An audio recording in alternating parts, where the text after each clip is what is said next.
بے لگام ڈمپرز نے مزید 2 نوجوانوں کی جان لے لی۔ 24 سالہ شاہزیب بیوی کے ساتھ موٹر سائیکل پر جا رہا تھا۔ نشتر روڈ رام سوامی کے قریب حادثہ پیش آیا۔ 4 ماہ قبل شادی ہوئی تھی۔ مشتعل افراد کا پتھراؤ، ڈمپر کے شیشے توڑ دیے، آگ بھی لگائی۔ ڈمپر ڈرائیور اور صدر ڈمپر ایسوسی ایشن کے خلاف مقدمہ درج۔ لیاقت محسود کو جائے حادثہ پر دیکھ کر عوام کا پارا ہائی۔ گارڈ نے فائرنگ بھی کی۔ لیاقت محسود نے دعویٰ کیا 2500 کے قریب لوگوں نے مجھ پر قاتلانہ حملہ کیا، نیشنل ہائی وے بھی بند کرنے کی دھمکی دی۔ مقتول کے والدین نے انصاف کی فراہمی کا مطالبہ کر دیا۔ لانڈی اسپتال چرنگی کے قریب ڈمپر نے موٹر سائیکل سواروں کو کچل ڈالا۔ 20 سالہ کاشان جاں بحق، 19 سالہ جواز زخمی۔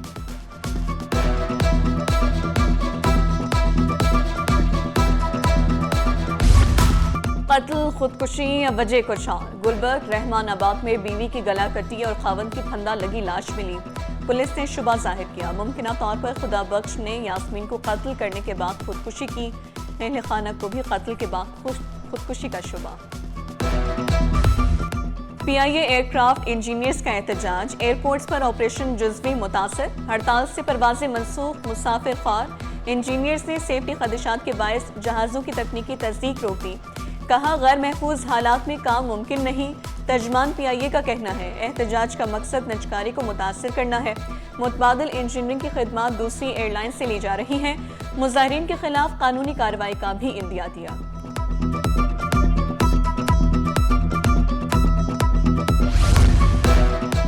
سندھ سیکریٹریٹ سے 3 کروڑ روپے کی بجلی کی تاریں چوری، تغلق ہاؤس کی بجلی بند، دفاتر کا نظام درہم برہم، کاپر کی 6 قیمتی تاریں کاٹی گئیں۔ نجی کمپنی سے ایک کیبل 35 لاکھ روپے میں منگوائی گئی تھی۔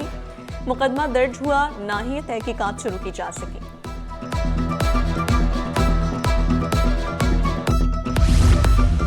بچوں کی چیخیں اعداد و شمار میں تبدیل، روزانہ 4 بچے ظلم کا شکار۔ 604 کیسز میں صرف 3% کو سزا، انصاف گم گیا۔ بچوں پر ظلم کا نیا طریقہ، اغوا، تشدد اور کم عمری میں شادیاں۔ پہلی 6 ماہی رپورٹ نے دل دہلا دیا۔ جب بچے ہی محفوظ نہیں تو معاشرہ ترقی نہیں کر سکتا۔ غیر سرکاری تنظیم کی فیکٹ شیٹ نے خطرے کی گھنٹی بجا دی۔ محکمہ اطلاعات میں گریڈ 19 کے 2 افسران کے تقرر و تبادلے، ڈائریکٹر سوشل میڈیا اختر علی کا تبادلہ، ڈائریکٹر اطلاعات ہیڈ کوارٹر تعینات، ڈائریکٹر سوشل میڈیا کا اضافی چارج عزیز احمد کے سپرد، نوٹیفیکیشن جاری۔ کراچی والوں کی نہیں بچے گی جان، ہر شاہراہ پر ہو رہے ہیں دھڑا دھڑ چالان۔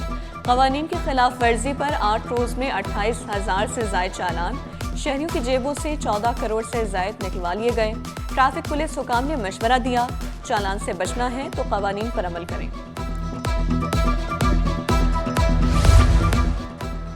پارکنگ مافیا سرگرم، شہری لوٹنے لگے، شہر بھر میں غیر قانونی پارکنگ مکمل ختم نہ کی جا سکی۔ مارکیٹوں، مالز، اسپتالوں کے باہر سے پارکنگ وصولی جاری۔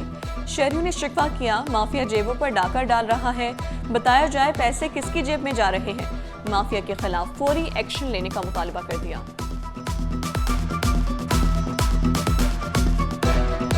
فٹ پاتھ پر چائے خانوں کی کرسیاں، سڑک کے کناروں پر ٹھیلے اور پتھارے، ماسٹن روڈ پر پیدل چلنا بھی دشوار ہو گیا۔ ہر طرف تجاوزات ہی تجاوزات، شہریوں کو شدید مشکلات کا سامنا، شکایات کے انبار لگا دیے۔ اس روڈ کا اتنا برا حال ہے کہ شام کے 5 بجے کے بعد آپ جو ہے پیدل بھی نہیں چل سکتے ہیں۔ یہ روڈ کی وجہ سے کرسیاں باہر رکھی ہوئی ہوتی ہیں، اس پہ گاڑیاں، پھر موٹر سائیکلیں، پھر رکشے ہو کے اس روڈ کو اگر آپ 5 بجے رات کے صبح دیکھیں آپ پیدل نہیں چلے، خواتین فٹ پاتھ سے بھی پیدل نہیں جا سکتی۔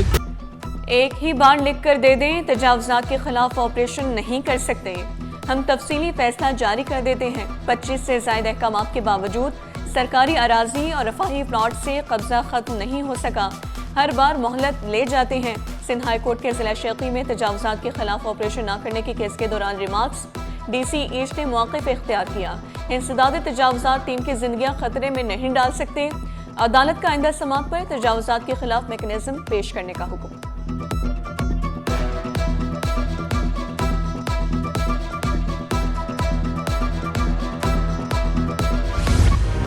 بلدیہ عظمیٰ کا بڑا اقدام، اورنگی ٹاؤن شپ پروجیکٹ میں جعلی لیز لینے والوں کے خلاف قانونی چارہ جوئی کا فیصلہ، مسجد اور اسپتال کے لیے مختلف جگہ کے کمرشل استعمال کا انکشاف، زمینوں کے سروے کے لیے خصوصی ٹیمیں تشکیل دے دی گئیں۔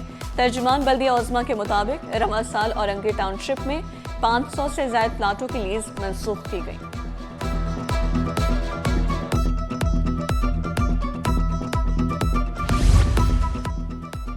کراچی پورٹ کی 150 ارب روپے کی زمین واگزار کرائی۔ صدر کراچی چیمبر ریحان حنیف بولے، شپنگ ایجنٹس کی منمانیاں ایک عرصے سے برداشت کر رہے ہیں۔ شپنگ لائن کا ایکسچینج ریٹ 296 روپے 20 پیسے فی ڈالر کھلے عام لیا جا رہا ہے۔ وفاقی وزیر جنید انوار کی ہر ممکن تعاون کی یقین دہانی۔ کراچی چیمبر کسی ٹرمینل کے خلاف درخواست دے، وزارت بحری امور آپ کے ساتھ کھڑی ہے۔ ایکسپو سینٹر میں پائمک کانفرنس کا دوسرا روز، 44 ممالک کے اسٹالز شرکاء کی توجہ کا مرکز۔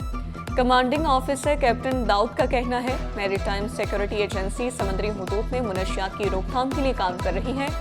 سیکرٹری پورٹ قاسم ٹیپو سلطان کی تاجروں کو محفوظ سرمایہ کاری کی دعوت۔ کنسلٹنٹ بحریہ فاؤنڈیشن کوموڈور ظفر یاب معاشی ترقی اور بلو اکانومی کے فروغ کے لیے پرعزم۔ وائس ایڈمرل راجہ رب نواز کا اسٹالز کا دورہ، حربی آلات کا جائزہ لیا۔ کہا، ہمارا مقصد ہر سال پہلے سے زیادہ بہتری لانا ہے۔ B2B اور B2G میٹنگز جاری ہیں۔ امید ہے چیلنجز سے نبرد آزما ہو کر بہتری کی طرف جائیں گے۔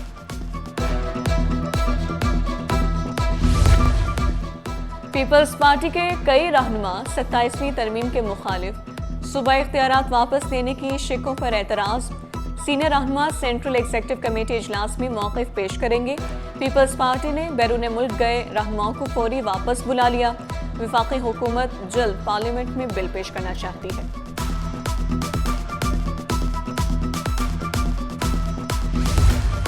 بچوں کی موروثی بیماری سسٹک فائبروسس کے علاج کے لیے امید کی نئی کرن۔ انڈس اسپتال نے جدید اور مؤثر بیرون ملک سے منگوا لی ہے دوا۔ متاثرہ بچوں کا علاج کامیابی سے جاری ہے۔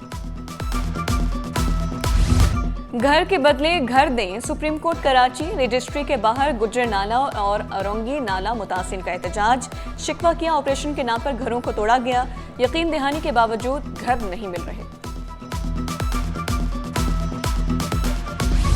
ناظم امتحانات انٹرمیڈیٹ کو عہدے سے ہٹا دیا گیا۔ زرینہ راشد نے ای مارکنگ کا کامیاب تجربہ کیا تھا۔ محکمہ یونیورسٹیز اینڈ بورڈز نے احمد خان کو ناظم امتحانات مقرر کر دیا۔ کراچی پورٹ سے کانسٹانسا پورٹ تک تجاوزات کی نئی راہ ہموار۔ پاکستان اور رومانیہ کا اقتصادی، تعلیمی اور ثقافتی تعاون بڑھانے کا عزم۔ وفاقی وزیر جنید انوار سے رومانیہ کے سفیر کی ملاقات۔ پاکستانی سپورٹس زرعی مصنوعات میں گہری دلچسپی۔ سونا سستا ہو کر بھی مہنگا، فی تولہ سونا 3500 روپے سستا، قیمت 4,20,362 روپے ہو گئی۔ 10 گرام سونا 3,001 روپے کمی سے 3,60,392 روپے میں دستیاب۔ فی تولہ چاندی 5,022 روپے میں فروخت ہونے لگی۔ پیٹرولیم مصنوعات کی درآمدات میں سالانہ 7% اضافہ۔ ادارہ شماریات نے ایندھن کے درآمدی بل کی رپورٹ جاری کر دی۔ ستمبر میں خام تیل کی درآمد ماہانہ 11.3 اور سالانہ 30.50% اضافہ ہوا۔ ستمبر میں RLNG کی درآمد 34% کمی سے 31.20 کروڑ ڈالر رہی۔ فرانس کی ثقافتی مرکز الائنس فرانسیس کراچی کے ڈائریکٹر کا سٹی 21 آفس کا دورہ۔ فرانسیسی مہمان کو سٹی نیوز نیٹ ورک کی جانب سے گلدستہ پیش کیا گیا۔ پاکستان اور فرانس میں ثقافتی تعلقات کو فروغ دینے کا عزم۔ فرانسیسی زبان سے متعلق طلباء میں سیکھنے کا رجحان دیدنی قرار دیا۔